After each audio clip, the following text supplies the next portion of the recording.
Di video kali ini kita akan ngebahas hasil kamera dari Infinix Hot 12 Pro.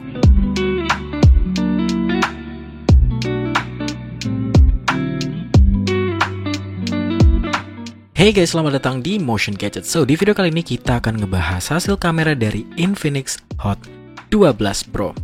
Infinix Hot 12 Pro ini adalah salah satu HP 2 jutaan yang memiliki kamera utama dengan resolusi 50 megapiksel.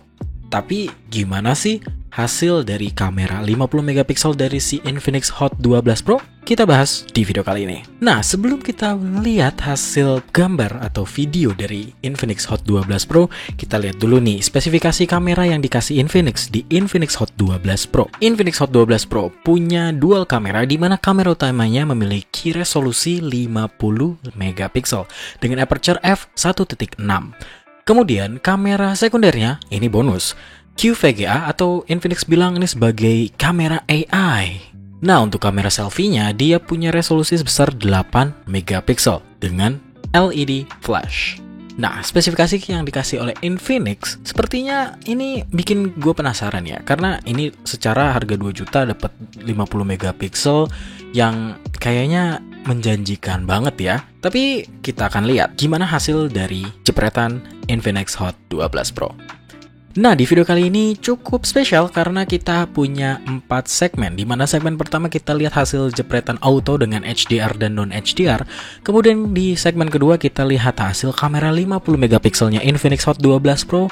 Dan yang ketiga kita akan lihat gimana sih foto portrait dari Infinix Hot 12 Pro. Dan yang terakhir, perekaman video kamera depan dan kamera belakang dari Infinix Hot 12 Pro.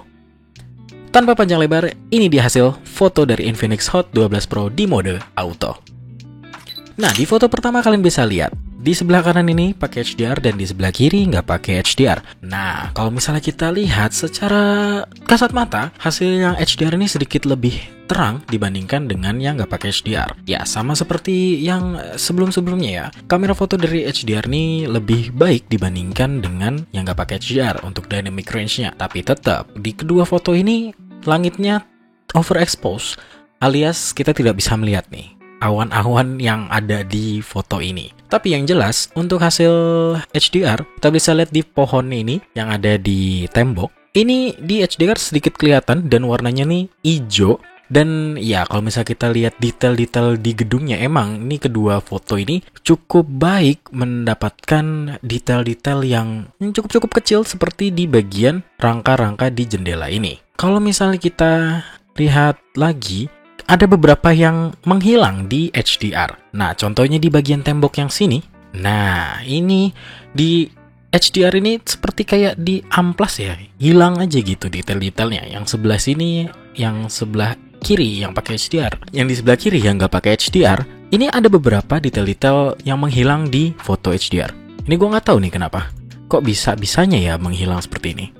Nah, kita masuk ke foto yang kedua. Ini udah mulai masuk ke arah-arah overexpose ya. Kita lihat di sebelah kiri nggak pakai HDR, di sebelah kanan ini pakai HDR. Sama seperti foto sebelumnya, di bagian langit ini masih nggak bisa terkontrol ya, alias masih tetap overexpose. Jadi kita tidak bisa melihat langit-langit awannya. Kemudian ya, kalau bisa kita lihat lagi, kedua foto ini cukup berbeda banget. Kalau misalnya yang pakai HDR ini, itu rata semua ya warnanya, kemudian cahayanya. Kalau misalnya kita lihat yang nggak pakai HDR ini tuh gara-gara langit, jadi dia gelap semuanya. Kita bisa lihat di bagian pohon, kemudian di bagian tembok, dan ada coretan pun di bagian HDR ini sedikit kelihatan. Dan di nggak pakai HDR ini nggak kelihatan sama sekali, karena ya kembali lagi ini overexpose, kemudian juga ini membelakangi cahaya. Jadi ya hasilnya seperti ini. Jadi sebisa mungkin kalau kalian mau foto dengan background langit, gue saranin harus pakai HDR seperti foto yang ini.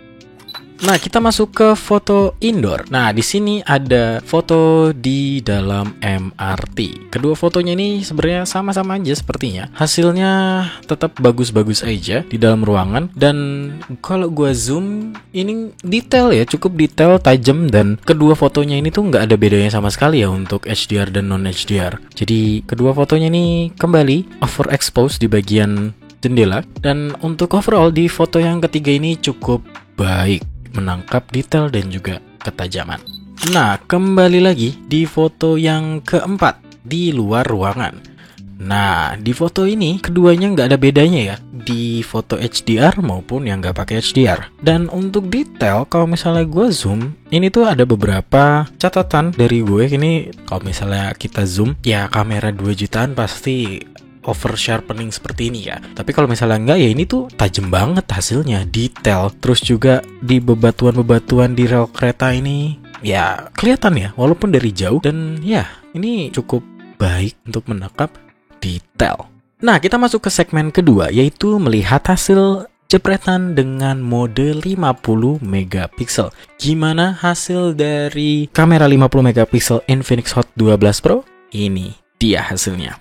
Nah, ini foto yang sama seperti foto sebelumnya, tapi dengan resolusi 50 megapiksel.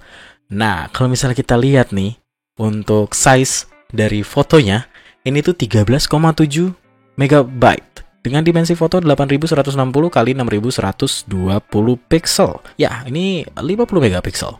Nah, kalau misalnya kita lihat hasilnya, emang ini bener-bener detail banget. Tapi, kembali lagi, ini karena membelakangi langit fotonya, jadi ada beberapa hasil yang miss, seperti di bagian tembok apartemen ini, jadi kayak menyatu dengan langit. Kemudian kalau misalnya kita zoom lebih dekat lagi di rangkaian MRT-nya, wow, ini tuh sih jelas lah, ini 50 megapiksel, bener-bener detail banget ya. Walaupun ya nggak sedetail-detail itu, cuma kalau misalnya kita zoom, ini hasilnya bagus banget sih, detail. Apalagi kalau misalnya kita lihat batuan-batuan di rel keretanya, ini tuh ya ini khas dari foto 50 megapiksel ya. Detail, tajam, dan nggak ada lawan sih. Apalagi size-nya kan gede banget nih, 13,7 megabyte. Oke, untuk hasil kamera 50 megapiksel dari si Infinix Hot 12 Pro, ini gua acungi jempol ya, approve banget sih. Nah, selanjutnya kita lihat foto portrait di Infinix Hot 12 Pro. Gimana hasilnya? Ini dia. Nah, di Infinix Hot 12 Pro, hasil foto portraitnya ini ya nggak bisa diatur ya untuk setelah kita jepret. Jadi sebisa mungkin kalian atur dulu pas di sebelum foto. Hasilnya seperti ini, kita bisa lihat ada beberapa detail yang miss di bagian pinggir-pinggir dari objek. Jadi sepertinya Infinix Hot 12 Pro ini susah untuk membedakan mana objek, mana background. Jadi di bagian ujung-ujung badan gue ini ya missnya banyak banget sih sebenarnya. Tapi kalau misalnya rapih ya, ini sebenarnya bagus, detail, tajam, dan ya ini khas kamera 2 jutaan lah ya, hasil kamera portraitnya. Kita masuk ke segmen keempat, yaitu melihat hasil video dari Infinix Hot 12 Pro. Nah, Infinix Hot 12 Pro ini bisa merekam hingga resolusi Full HD di 30 frame per second. Sayangnya Infinix Hot 12 Pro ini nggak ada ACE alias stabilisasi. Jadi ya sebisa mungkin tangan kalian harus bisa nggak tremor lah ya. Kalian lihat hasilnya seperti ini. We apologize for any inconvenience.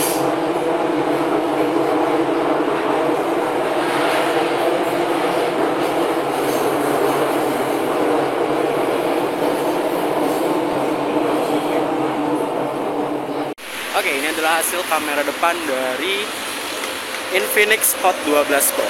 Ini masih di 1080 di 30 frame per second.